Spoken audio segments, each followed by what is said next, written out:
should just put my glasses back on. But anyway, um, so I wanted to talk about something today that has been like affecting me throughout my whole entire life so far right now is maladaptive daydreaming. And I hear a lot of people that actually talk about it, but I never really spoke about it.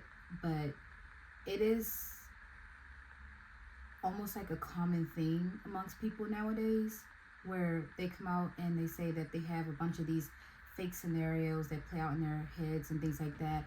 And main thing about when it comes to maladaptive daydreaming, it's it's a struggle trying to tap back into reality. And I don't know when it started, but it may have started due to like maybe like childhood trauma or something, and then it just developed from there. And I tend to do a lot of maladaptive daydreaming when it comes to listening to music.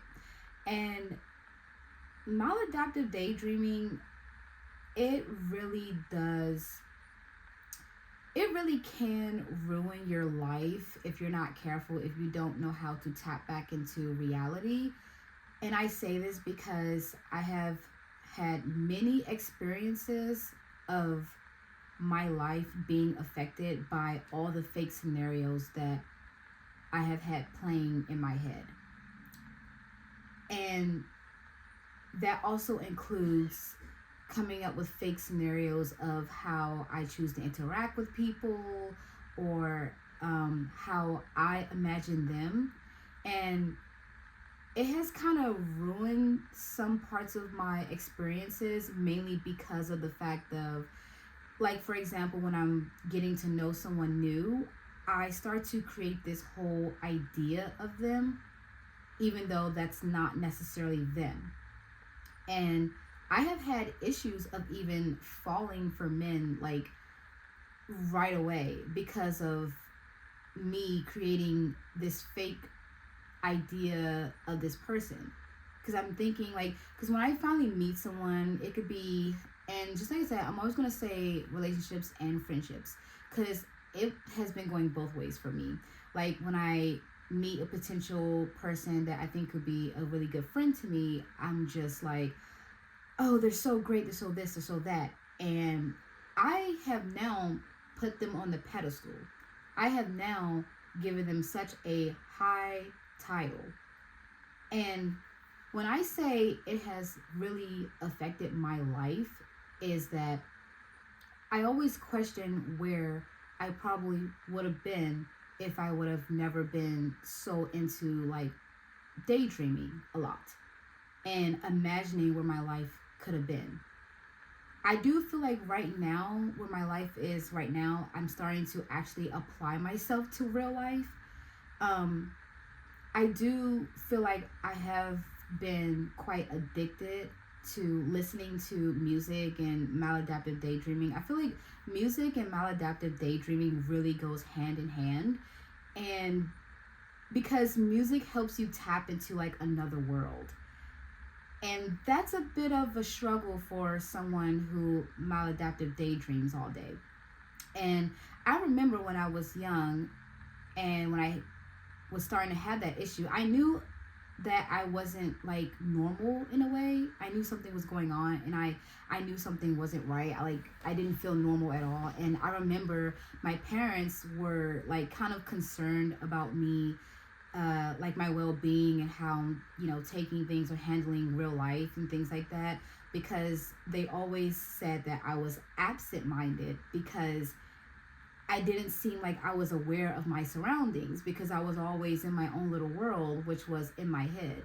And I was actually quite scared of that myself, and I didn't know for sure if I was actually gonna, tap into reality and actually be like, I guess like grow up and stuff. So it was like really hard for me.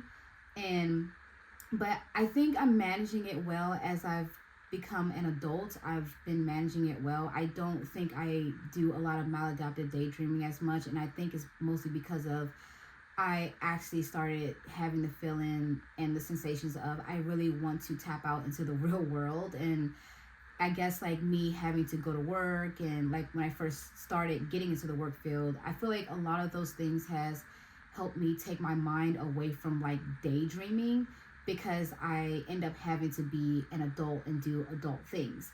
So I think the hardest part is when it comes to people, especially when it comes to relationships for me. When it comes to like, possibly a potential guy becoming like, a potential partner for me, if we like sort of like each other but we're still trying to get to know each other, I already have like exposed myself, honestly. And this is just me being honest with myself. I'm not going to sit here and say I'm perfect or anything like that.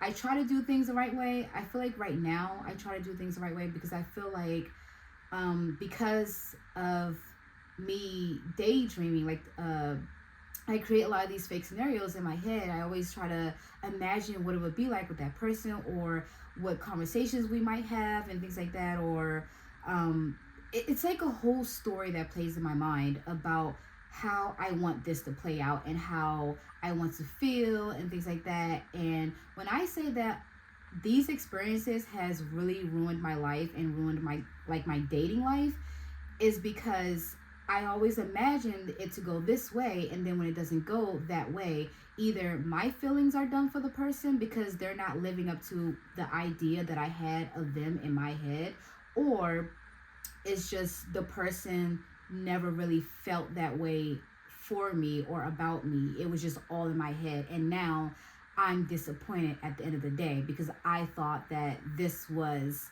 what I imagined and what I pictured. And I know some of you guys might understand what I'm saying when I'm saying this. You know that, right? Or you get it, right?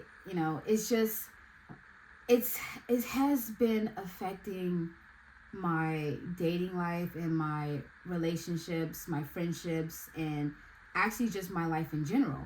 I realized that all the things that I wanted to achieve in my life, as of like, I wanted to be a musician, I wanted to be a singer, I wanted to get into a lot of other things like content creation, and I realized I wasted years not applying myself because I just been daydreaming about it. And I used to think like to myself, oh, I'm just manifesting. I'm just using the law of attraction. And mind you, it does work. And I will talk about that sometime in another video. I feel like I have a lot of things I want to talk about on here. But I was using like the law of attraction. Like I kept thinking like, oh, I'm just putting my mind to it. I'm just using the law of attraction. I'm just using energy and things like that. Like I believe in that stuff, and it does work. I have seen it like it has happened in my life. And even right now, maybe all the maladaptive daydreaming of me being a content creator has actually worked, and I am living that moment right now because I'm actually doing it now. But I will say that sometimes it can get in the way of like actual like early on progress. It actually can get in the way because I feel like I could have started all of this, and I could have been a lot more creative and made a lot more progress, and probably could have gotten further in my careers and things like that if I would have just actually applied it. Because that's the problem when it comes to maladaptive daydreaming, is that it's easy to daydream, but it's hard to actually put that out into the real world. That's the hard part. And I think that's what kind of gets you kind of caught up in daydreaming. And that's the whole point of it. Like maladaptive daydreaming, if you're not careful with it, it could really ruin your life, or it could like actually set you back in your life, because it's really good. Like I feel like there's pros and cons to when it comes to like maladaptive daydreaming. Is that the cons is that if you don't apply it the right way and actually use that, because maladaptive daydreaming can actually be a good thing, which is the pro part about it, is that it can actually be used as a good tool to like help you better yourself in your life, because you have these ideas and you have these things of how you want things to go. And sometimes you actually can use that out in the real world, because that's the reason why you have all these ideas. You don't have all these ideas and all this daydreaming and these dreams for nothing, because that's literally within you. The problem is that when you don't apply it in the real world. So now you're just You're just it's like it's just a dream. That's it. It's not reality, it's just a dream. And you're just wasting your time and you're wasting your life daydreaming. And that to me is like you're stuck in, unfortunately, I know it sucks for me to say this, but you're kind of like stuck in la la land and you're having a hard time getting out of it. And that's where I was. I was stuck in la la land. I was not getting out of it. And I was wondering, when is anything going to move? And a lot of times that probably could also be a reason as to why you're not in a place, you're not where you want to be in your life. Because sometimes you have all these ideas, but you're not applying it. And this is what I'm saying, that applying it is actually the hardest part. Like, I feel like I could be a spokesperson or whatever the case may be on this channel. And I keep telling myself, stop worrying about how you look, stop worrying about this, stop worrying about that, and actually apply yourself. And I have been like setting myself short, and I've always wanted to try to become something. I've always wanted to try to get into something, and I'm still trying to figure out things in my life. I'm still trying to figure out what exactly it is that I want to do in my life. I feel like there's so many things that I would want to do and I would want to achieve. And I feel like as a human being, I don't think anyone should settle to one thing, because you're not meant to settle for one thing, because you're many things. It's like the universe. Everything. You can be anything you want as long as you put your mind to it. And that's when, the law of attraction comes in, and your belief system and things like that. Belief does play a really big role. And I do think that maladaptive daydreaming actually does play a role in helping that as well. Just like I said, there are pros and cons to it. Like, the cons is just if you're not using that, or like, what you call it, transferring that energy of maladaptive daydreaming into actually applying it. Because just like I said, you don't have all these ideas for nothing. And the problem is that you also have to know how to use it, because if you use it in a way of like you're imagining how a conversation is supposed to go, or how this person is supposed to be with you, that is the problem, because now you're just trying to constantly create the outcomes. And I have like interest, like, I feel like I can't talk right now, but what I'm trying to say is that I have actually came across some interesting people, and they have really told me a lot about myself. And I literally told this person, I was like, I can't tell if I'm predictable, or are you like really reading me that well? So, and this person told me, they was like, no, I don't think you're predictable, but I do pay attention to detail. And I'm like that too. And I'm actually quite surprised that that person is, we kind of share some of the same common interests. So it's pretty cool I feel like this person is kind of like my twin flame, honestly.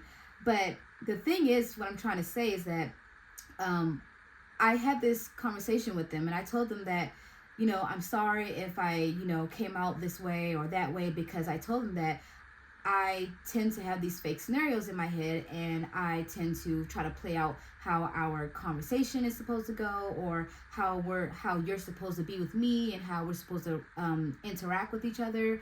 And I do feel like sometimes it actually gets in the way of how I'm supposed to view you, like truthfully, how I'm supposed to actually like view you and stuff, because I'm supposed to be getting to know this person. And I feel like that's kind of the cause of me like falling into things like super fast, because I realized that I might not actually like you. And I'm gonna say this for a lot of other people too. You might not actually like a lot of these people that you're with. It might just be the idea that you have of them in your head. But when you actually get rid of the idea that you have of them, or whatever this thing or situation is, you probably realize that, I'm not really interested in this person, and I actually don't really like this person like that. And I actually don't really care about this situation as much as I thought I did. And I know it's kind of like harmful. It seems harmful to say something like that, but it's just getting to the reality of things. You might not actually like that dream or want that dream. It's just that you have imagined it in your head, and you think you look cool with it. And that's what I've also done as well. I've also done like, I've also imagined myself in a career, and I'm like, oh, I'm doing this and doing that. And then the whole time when I actually apply myself, or I might not ever apply myself, and I'm just like, you know what? In my head, I think I just look cool. Maybe not for me. I just look cool in my head doing it. But I do think that maladaptive has, just like I said, has its pros and cons. I do think the good thing is that you can maybe possibly find yourself more, because it's like sleeping and having a dream, but you're having a dream while not sleeping, and you can find a lot of things about yourself, or and sometimes, just like I said, sometimes it actually can help you navigate through certain things. But the problem is when it's actually taken over, and it's taken over in an unhealthy way. So it's just like I said, when you start uh, thinking about how things are supposed to go, that's a problem. Because when you think about how things are supposed to go all the time, or how people are supposed to be, with you or interact with you, and it's almost like it's bad, because you don't even realize that you think that you're entitled to that person or that situation. And it took me a while to realize that myself. I started to feel like, oh wow, I think this way, or I think that it should go this way, because I'm actually feeling entitled. I feel entitled to this person. I feel entitled to be in that situation or whatever. I feel entitled, but really, I'm just, I'm sitting here thinking I'm bigger than the program, and I'm not.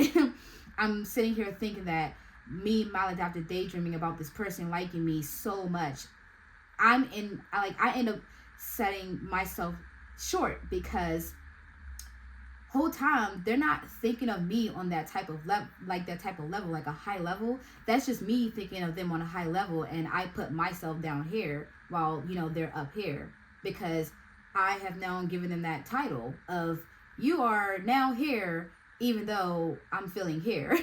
And then that's the reason why you might also get disappointed a lot of the times with certain people or certain situations, because you're just like, oh, I thought it was this, or I thought it was that, and I thought this person liked me as much as I liked them, and then turns out they did it, and it was all in your head the whole entire time. And yeah, but either way, that's kind of all what I have for this video. Just me talking about maladaptive daydreaming. Just like I said, again, it has its pros and cons, but this is just me sharing my experiences on it, and that maybe hopefully you can relate and learn from this too. I'll see you guys in my next video. Bye.